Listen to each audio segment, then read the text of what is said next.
Jagan mark పాలనకు ప్రభుత్వ యంత్రాంగం చెక్ పెట్టబోతుందా?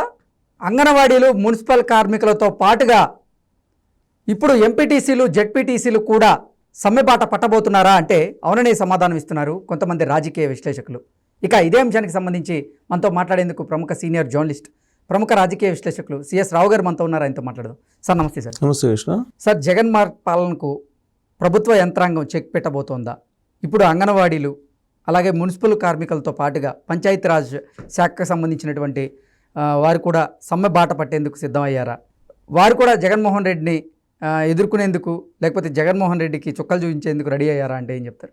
ఒకటి ఏంటంటే, ఆంధ్రప్రదేశ్లో ఉన్నటువంటి ఇప్పుడు పరిస్థితిని కనుక చూస్తే మనం ప్రభుత్వ యంత్రాంగంలో అప్రకటిత ఎమర్జెన్సీ ఎలా ఉంటుందో అలాంటి సిచ్యువేషన్లో పనిచేస్తున్నట్టు కనిపిస్తుంది. కారణం ఏంటంటే, ప్రభుత్వ ఉద్యోగులు అసహనంగా ఉన్నారు. అలాగే అంగన్వాడీలు అయితే ఇప్పటికే 23వ రోజుకి చేరింది వాళ్ళ సమ్మె. తర్వాత సర్వశిక్ష ఉద్యోగులు కాంట్రాక్ట్ బేసిస్ మీద మమ్మల్ని పర్మినెంట్ చేయమని చెప్పి వాళ్ళు సమ్మె చేస్తున్నారు. 26వ తారీఖు డిసెంబర్ నుంచి మున్సిపల్ కార్మికులు సమ్మె చేస్తున్నారు. కనీసం వేతనం మాకు 26,000 ఇవ్వాల్సిందే అని చెప్పేసి. వీళ్ళందరికీ తోడు ఇప్పుడు తాజాగా పంచాయతీరాజ్కు సంబంధించినటువంటి ఉద్యోగులు కానీ, పంచాయతీరాజ్లో ఉన్నటువంటి ప్రజాప్రతినిధులు కూడా రివర్స్ అయ్యారు. ఎంపీటీసీలు కానీ, జడ్పీటీసీలు కానీ, సర్పంచులు వీళ్ళు ఏం చేస్తున్నారంటే, గ్రామ సర్పంచులు, ఎంపీటీసీలు, జడ్పీటీసీలు ఈ పంచాయతీరాజ్ శాఖకు సంబంధించినటువంటి నిధులను డైవర్ట్ చేస్తూ ఉన్నారు. జగన్మోహన్ రెడ్డి ప్రభుత్వం డైవర్ట్ చేసి ఈ బటన్ నొక్కే కార్యక్రమానికి ఇచ్చేస్తూ ఉన్నారు. మేము పంచాయతీ పరిధిలో కనీసం వీధి లైట్లు వేసుకునేటువంటి పరిస్థితి కూడా లేదు, కరెంటు బిల్లులు కట్టుకునేటువంటి పరిస్థితి లేదు, కరెంటు బిల్లులు పెండింగ్లో ఉన్నాయి, మేము కరెంటు బిల్లులు కట్టలేక మా పంచాయతీలన్నీ మూలనబడ్డాయి, పంచాయతీ ఆఫీసులన్నీ కూడా అని చెప్పి వాళ్ళు ఆందోళనకు దిగుతున్నారు. సో దీంతో గ్రామ స్వరాజ్యం అని అంటే, గాంధీ కలలు కన్నటువంటి గ్రామ స్వరాజ్యం అంటే గ్రామాలు అంటే పల్లెలు పచ్చగా ఉంటేనే గ్రామ స్వరాజ్యం. అలాంటి గ్రామాలని వదిలిపెట్టేసి పంచాయతీరాజ్ వ్యవస్థనే నిర్వీర్యం చేస్తూ జగన్మోహన్ రెడ్డి వాలంటీర్లను పెట్టి వ్యవస్థను నడిపిస్తున్నారు అనేది ఆయన మీద ఉన్నటువంటి ప్రధానమైనటువంటి ఆరోపణ. సో రాజ్యాంగంలోని 72, 73, 74 నిబంధనల ప్రకారం పంచాయతీరాజ్కి నేరుగా నిధులు రావాలి, సెంట్రల్ గవర్నమెంట్ నుంచి కూడా వస్తాయి. ఆ నిధుల్ని ఆ పంచాయతీల్లోనే ఉపయోగించాలనేది ఉంది. కానీ ఆ నిధులే రాకుండా వీళ్ళు డైవర్ట్ చేస్తుంది రాష్ట్ర ప్రభుత్వం. ఇది రాజ్యాంగ ధిక్కారం అనేది ఇప్పుడు పంచాయతీరాజ్ శాఖలో ఉన్నటువంటి సర్పంచులు కానీ, ఎంపీటీసీలు కానీ, జడ్పీటీసీలు కానీ వాళ్ళందరూ కూడా ఇప్పుడు నిరసన వ్యక్తం చేస్తున్నటువంటి పరిస్థితి. ఇప్పటికే ధర్నాలు చేస్తున్నారు వాళ్ళు. ఇప్పటి వరకు దాదాపు 12 నుంచి 13 వేల కోట్ల రూపాయలు వాళ్ళు డైవర్ట్ చేశారని చెప్పి తెలుస్తుంది, అంచనా వాళ్ళు చెప్తున్నారు. సో ఈ 13-14 వేల కోట్ల రూపాయలు బటన్ నొక్కే కార్యక్రమానికి ఈయన ఇచ్చేసి పంచాయతీలో నిధులు లేకుండా కనీసం పారిశుద్ధ్యానికి కూడా డబ్బులు లేనటువంటి పరిస్థితుల్లో ఇవాళ పంచాయతీలు ఉన్నాయి. పంచాయతీలో పనిచేసేటువంటి ఉద్యోగులకు జీతాలు లేనటువంటి పరిస్థితి ఉంది. దీనందరికీ ఎవరు సమాధానం చెప్తారని చెప్పి జగన్మోహన్ రెడ్డి నిలదీస్తూ ఉన్నారు. సార్, ఇప్పటికే జగన్మోహన్ రెడ్డి ప్రతి నియోజకవర్గంలో ఈ అభివృద్ధి కార్యక్రమాలు చేసే దాంట్లో భాగంగా బటన్ నొక్కే కార్యక్రమాలు చేస్తున్నారు. అక్కడ లోకల్గా ఎమ్మెల్యే అడిగినటువంటి ప్రతి ప్రతిపాదనను కూడా నేను యాక్సెప్ట్ చేస్తున్నాను, ఇప్పుడే ఈ నియోజకవర్గానికి ఇంత శాంక్షన్ చేసేస్తున్నాను అంటూ కూడా ఆయన అంటే మీటింగ్స్లో చెప్తున్నటువంటి సందర్భాన్ని మనం చూస్తూ ఉన్నాం. ఇప్పుడేమో అసలు అంటే పంచాయతీలకు కానీ దేనికి అసలు ఫండింగ్ రావట్లేదు అంటూ వీళ్ళు చెప్తున్నటువంటి పరిస్థితి ఉంది. అసలు ఏంటి, ఏది నమ్మాల్సిన పరిస్థితి? ఒకటేంటంటే, ప్రకటన చేయడం వేరు, ఆ ప్రకటనని ఇంప్లిమెంట్ చేసేటువంటిది వేరు. ఇంప్లిమెంట్ చేస్తూ ఫైల్ తయారైన తర్వాత జీవో రూపంలో ఇవ్వడం వేరు.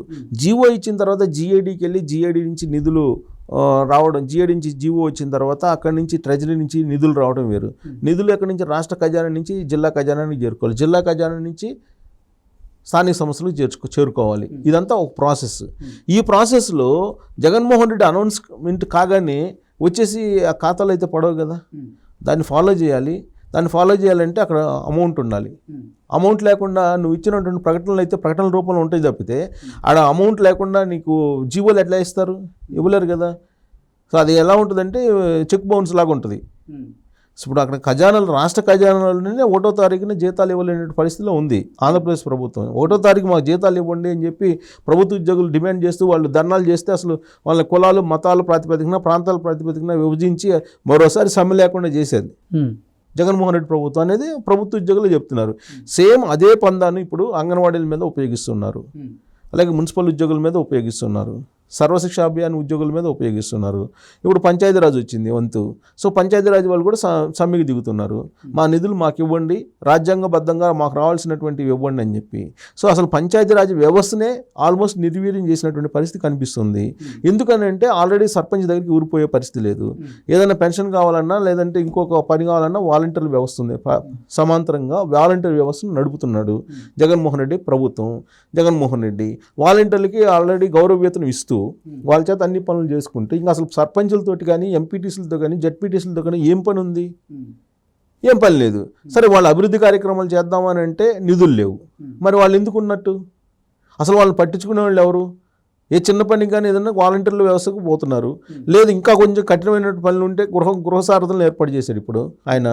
గృహసారథులను ఏర్పాటు చేసి వాళ్ళకి ఇచ్చినటువంటి కండిషన్ ఏంది? ఆర్థికపరమైన సమస్య కానీ, కుటుంబపరమైన సమస్య కానీ, వ్యక్తిగతమైన సమస్య కానీ ఏదున్నా సరే మీరు తీర్చాలని చెప్పి ప్రతి 50 మంది ఓటర్లకి ఒక గృహసారథిని ఏర్పాటు చేశారు, వైఎస్ఆర్ కాంగ్రెస్ పార్టీ కార్యకర్తని.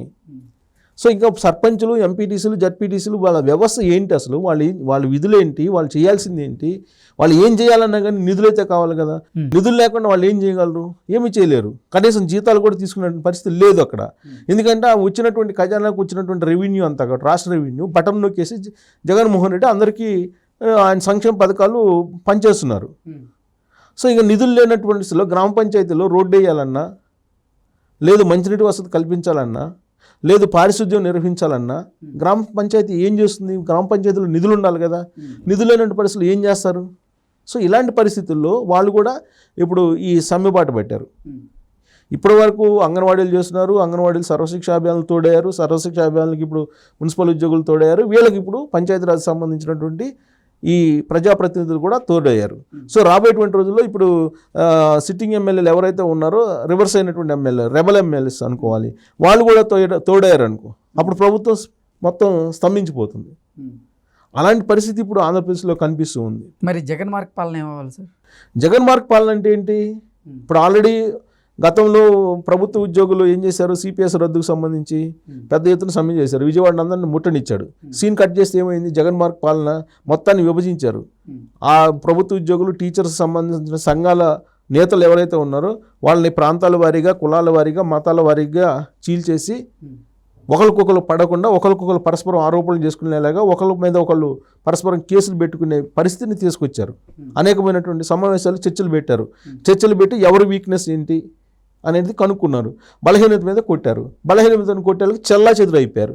ఇవాళ ప్రభుత్వ ఉద్యోగులు, టీచర్లకు సంబంధించిన సంఘాలు ఎక్కడున్నాయో తెలియదు, సంఘ నాయకులు ఎక్కడున్నారో తెలియదు. వాళ్ళు అసలు ఒకే వేదిక మీదకి వచ్చేటువంటి పరిస్థితి కూడా లేదు. ఇంకా సమ్మెలు ఏం చేస్తారు? సేమ్ అదే పందాన్ని జగన్ మార్క్ పాలన అనే అంటాం. ఆ పందాన్ని ఇప్పుడు అంగన్వాడీల మీద కూడా ఉపయోగించారు. అంగన్వాడీల్లో కూడా ఇప్పుడు చీలికి తీసుకొచ్చారు. అలాగే సర్వశిక్ష అభియాన్ ఉద్యోగుల్లో కూడా చీలికి తీసుకొచ్చారు. ఇంకో పంచాయతీరాజ్లో కూడా చీలికి తీసుకొస్తారు. ఎందుకంటే సర్పంచులు అందరూ కూడా వైఎస్ఆర్ కాంగ్రెస్ పార్టీ వాళ్ళు ఎక్కువ ఉన్నారు ఇప్పుడు.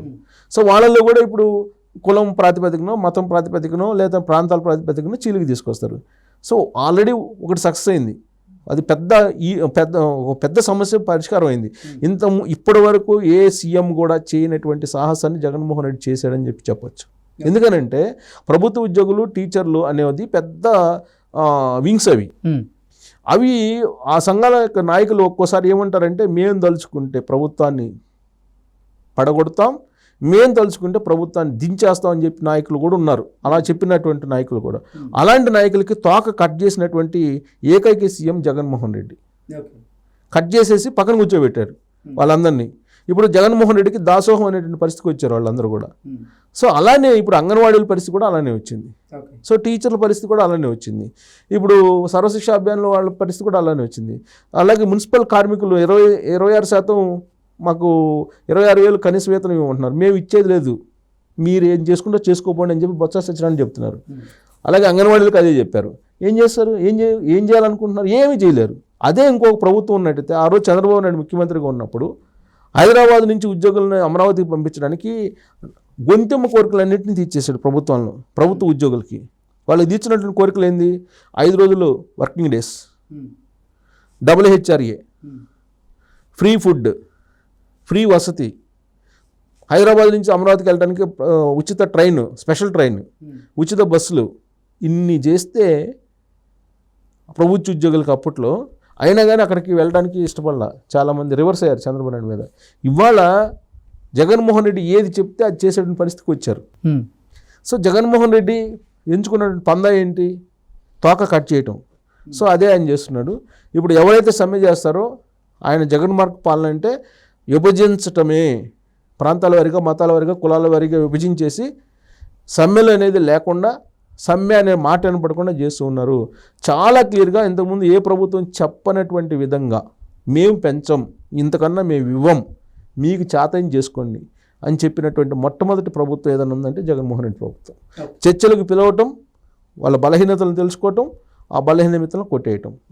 సమ్మెలు చేసుకుంటూ పోతూ ఉంటే, శాలరీస్ పెంచుకుంటూ పోతూ ఉంటే రాష్ట్ర ఆర్థిక భారం పడుతుంది కాబట్టి మేము ఇవ్వలేము అని చెప్పి చాలా క్లియర్గా చెప్పేస్తున్నారు. సో అదే జగన్మార్గ పాలన. Okay sir, thank you so much. Thank you.